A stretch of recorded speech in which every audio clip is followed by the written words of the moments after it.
కేవలం వేల డబ్బులతో వేల 10,000, 20,000, 30,000, 50,000తో స్టార్ట్ చేసి కోటీశ్వరులైనటువంటి వాళ్ళందరితో మాట్లాడి ఐరన్ స్క్రాప్ బిజినెస్‌లో ఏ రకంగా డబ్బులొస్తాయనేది మాట్లాడి క్లియర్ కట్‌గా ప్రతీదీ డిస్కస్ చేసి వాళ్ళతో నేను ఈ వీడియో చేస్తున్నా. వాళ్ళతో మాట్లాడిన తర్వాత ఈ బిజినెస్ స్టార్ట్ చేయాలంటే అసలు ఏం చేయాలి? స్క్రాప్ మెటీరియల్ ఎక్కడ దొరుకుతుంది? ఎక్కడి నుంచి తీసుకోవాలి? సేకరించాలి? ఎవరికి అమ్మాలి? ఎవరికి అమ్మితే లాభం ఎక్కువ వస్తుంది?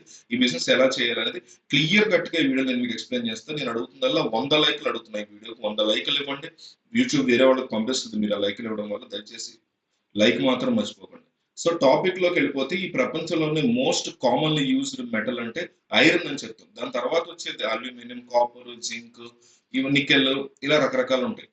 అయితే ఐరన్ ని మనం ఎక్కువగా వాడతాం కాబట్టి దాని ద్వారా బిజినెస్ బాగా రాబట్టుకోవచ్చు. అలాంటి బిజినెస్ చేస్తే మనకు లాభాలు కూడా ఎక్కువగా వచ్చే ఛాన్స్ ఉంది. చిన్న స్థాయిలో చేసిన వాళ్ళు కూడా సక్సెస్ లో ఉంటారు ఈ బిజినెస్ లో. ఈ మెటల్ రీసైక్లింగ్ బిజినెస్, దీన్ని స్క్రాప్ బిజినెస్ అంటాం, ఐరన్ స్క్రాప్. సో క్లిష్ట పరిస్థితుల్లో దీన్ని మంచి లాభాలు తీసుకురాగలిగినటువంటి బిజినెస్. చూడడానికి కాస్త మురిగ్గా అనిపిస్తుంది, కొంతమంది చేయరు కానీ చాలా మంచి లాభాలు తీసుకొస్తుంది బిజినెస్.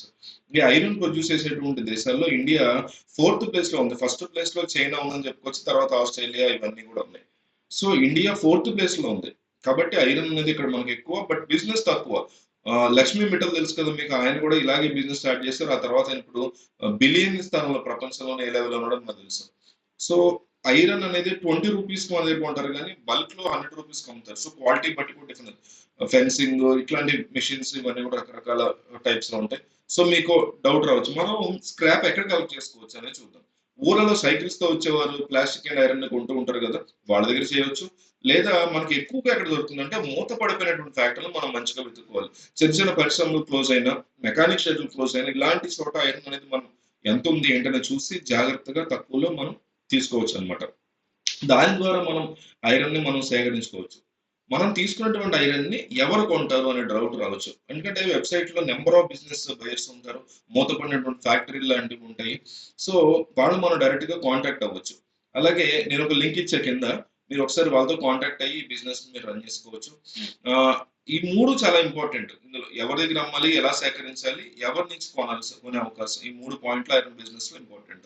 ఎందుకంటే ఎవరి దగ్గర కొనాలి అనేది మనం బిజినెస్ బట్టి చూసుకోవచ్చు.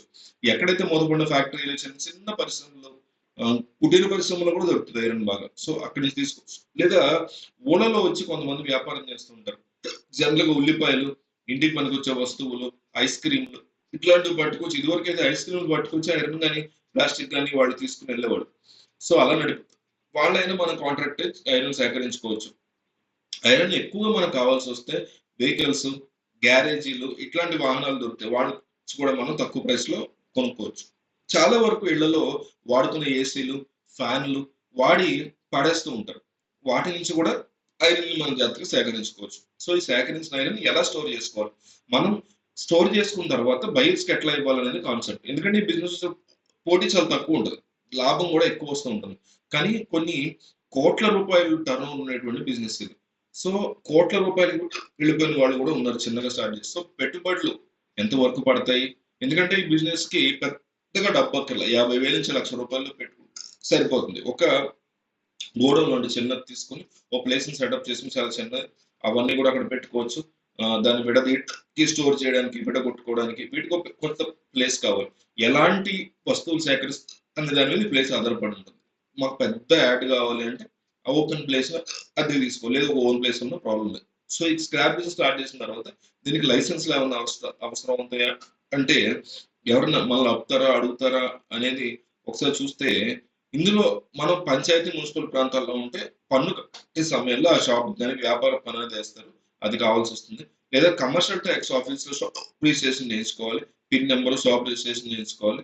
ఇది ఎలాగా అనేది ఒకసారి అప్లై చేస్తే దగ్గరలో ఉన్న కమర్షియల్ టాక్స్ ఆఫీస్‌లో ఐరన్ పెడతా అనే అప్లికేషన్ తీసుకుంటాం. ఆ షాపు ఎవరి పేరు మీద కావాలి అంటే వాళ్ళ పేరు మీద పాన్ నంబర్ అనేది మనకు కావాల్సి ఉంటుంది. ఆధార్ కార్డ్ ఇవ్వాలి, 3 ఫోటోలు తీసి ఇవ్వాలి.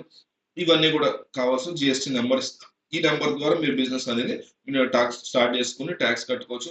లైసెన్స్ లేంగా అంటే జనం ఎక్కువగా ఉండే ప్లేస్ కనుక పెడితే ట్రాఫిక్, పార్కింగ్ ఇలాంటి ఇబ్బందులు వస్తాయి కాబట్టి దానికి సంబంధించి ఎన్ఓసి అనేది మనం తీసుకోవాల్సి ఉంటుంది. సో భద్రతకు సంబంధించినటువంటి సర్టిఫికేట్ కూడా మనం తీసుకోవాల్సి ఉంటుంది.